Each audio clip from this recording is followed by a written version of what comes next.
Mike, obviously that'd be a bit of a deflating loss considering, coming back from 23 points down in that third quarter. Are you going to ask me a bunch of questions again? Like Maybe. we got like 30 or so again? Well, I think there's a whole bunch of different things there. Obviously, not pleased to be put into that position where we're down that many points, but extremely proud of the group, our competitiveness, trying to figure some things out on the fly of the game, and then to figure it out and kind of catch lightning there a little bit where all of a sudden we're playing much better and we're defending at a higher level. So obviously a ton of positives in that run. And then you get into a possession game and, you playing like playoff type basketball. And in a possession game, you've got to make certain plays, and that's where the small details come into play. And there was a few, right? They made a couple of plays. I thought we made a couple more plays, but, obviously a really tough ending for me in our group. But I think there's a ton of positives and some teaching moments there that can help us be ready, for our next game and hopefully with postseason games potentially on the horizon. Drawing off, I guess, your experience with in the NBA and now with Adelaide, how do you sort of really capitalise on those key moments, especially when it comes to that possession game? It's that feeling of playoff basketball around the corner. Yeah, well, I think that there's nothing more exciting. That's when it turns into a chess match, and they're doing something and we're doing something. You got to get your players, your main guys, the ball in the best spot on the floor where they can be productive, and then they've got to read the defense. You're not sure at that point in the game what the play calls are made for certain guys maybe to catch the ball in a certain area. And then, as you go through the possession, you've got to read and react and what they do. And, you saw some of those things with, Trez getting Jace cutting, and then, we get Ladd on a dunk and you're trying to space things on the backside. But, possession basketball, and there's nothing better than playoff/finals type basketball. I thought we took some real strides forward by the group, both sides of the ball. We still got a few things to learn and get better with. And, we got to be there in a week, hopefully.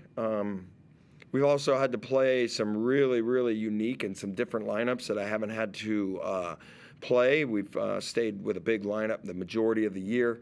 With Jarrell Martin being out right now, it's changed that structure of your team a little bit.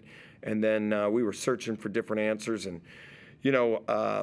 can't say enough about Jason Kadee.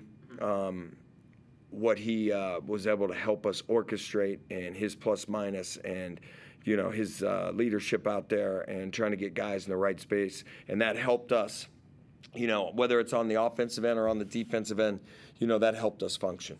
What was the specific message sort of coming out of halftime to, really turn this thing around? Well, I mean, all the time you're talking about what kind of the things that they did in the first half and some of the things that caused you problems. And you're talking about some of the adjustments, and you're trying to put guys all on the same page and kind of connect them. And then you're going to be out there, and it's going to happen a lot faster than me talking about it. But hopefully you're trying to get them into a comfort zone to handle some of those things. Obviously, we did that in the second half. To score 99 points on a day where you had 22% from the three-point arc, is that pleasing for you? They were able to, find other ways to score? Yeah, I thought our 3 points, particularly in that first half, were wide open, right? I'd take those looks anytime. I thought we moved the ball. I think about some of them there in the first quarter. We had a rhythm there in the first quarter. It might have been 23-21 or whatever, and then we had a couple of possessions where we missed the shot, maybe went a little early in the shot clock, and that's part of that thing in the playoff basketball. And you always want to get the last shot of the quarter, and we moved it a couple times when they were blitzing and trapping KD out there, and we had wide open looks. We'll take that anytime. Did we see some growth in KD's game today? He had 3 early turnovers, could have cracked it and just gone off.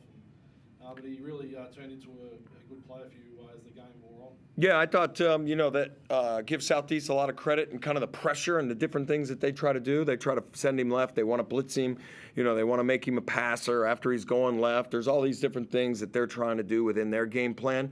We knew what they were doing, right? We're trying to get our guys spaced. We're trying to get them organized and then get KD downhill, right, and get into the paint. We want him to be a straight line driver on that kind of stuff. And, it helped us a little bit second half to change rhythm and to change spacing. And like I said, different guys playing smaller has changed our offense and our defensive structure and what we're trying to do out there. And for us to find that rhythm in the second half and cut a really large deficit down on the road in front of it was hot out there. There was a loud crowd and nothing but a bunch of positives in that second half. How did you get Trez going after halftime? I think he had 2 points to the half. Gave him the ball. He finished with 25. Passed him the ball. Yep, just simple. Yep.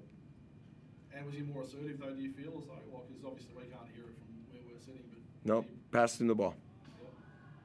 He can do a lot of different things. There's a lot of different ways that we can get him the ball, but when you give it to him, he's a really unique player with a very high IQ and a really good passer. And, he's got a one-on-one mismatch all the time. That's why they're trying to double him and soft zone it up and bring everybody over. But his IQ, he's, his whole time in the NBA, he was more of a role player. He's a passer. He's a guy that flashes for the second side. His basketball IQ is elite. And when we can get him in positions where he can function and be a passer at times, get him into seams, get him downhill, and then his ability to find guys on the weak side is special. Why did you only have the 2 shots in the first half? Well, I'd love to be able to sit here and tell you exactly why that happened. I think that you're going to have to give them a little bit of credit. But obviously not the half that we would like to have had. You'd like to get a little more of an offensive rhythm, but our offense is probably going to start with our defense. And then we can flow into certain things and get Trez the ball where he needs to be. But I thought we had sort of this interesting start. I had to take an early timeout. Then we got our feet under us a little bit in that quarter, and then we kind of didn't have it in the second quarter. But we have a huge plus and a bonus for this group, playing small, playing different guys, and to really almost have a 30-point swing, 28-point swing, I guess, from being down 23 to up 5 at one moment. So we'll focus on that. We'll take that. We'll teach and correct and get better from it. Did you just take too much energy, I suppose, with that big comeback? That's why you couldn't hold on to that 5-point lead? I think we had I don't think energy was any factor in it at all. I think they made a couple of plays, and we probably missed a couple of shots. Last one, Max. Mike, this group seems to have become really united in the face of adversity, and whether you listen to it or not, or hear it or not, is another question. But that negative media to it seems to sort of really have united the group. I don't. Our group's been fine. I think that you guys love to talk about all the stuff on the outside. It's really interesting, the stuff and the questions and everything that we get. Yeah. I think that we had a really good January. I think that we are trying to make sure that we have a good February. I think the group's been on the same page. And every time somebody is out of your lineup, things change a little bit. And we figured some things out today on the fly, and we're going to take the positives from this one, and we're going to move on to the next one. Let's wrap it there, guys. Thank you very much. Thank you.